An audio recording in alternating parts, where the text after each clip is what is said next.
Friends, வெந்தயக்கீரை பொரியல் பண்ணிடலாம். கொஞ்சமாக கடலை எண்ணெய் ஊற்றி கொஞ்சம் கடுகு கருவேப்பிலை, இது கடுகு, உளுந்தம்பருப்பு, கடலைப்பருப்பு, சும்மா லைட்டாக அப்படியே கொஞ்சம் ஜீரகம்.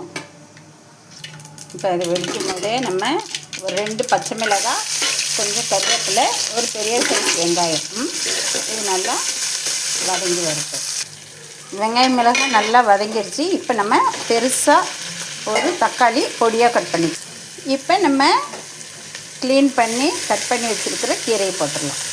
கீரை நல்லா வதங்கி வருது, இருந்தாலும் வேக லேட்டாகவும். கொஞ்சம் உப்பு, லைட்டாக கொஞ்சம் மஞ்சள்.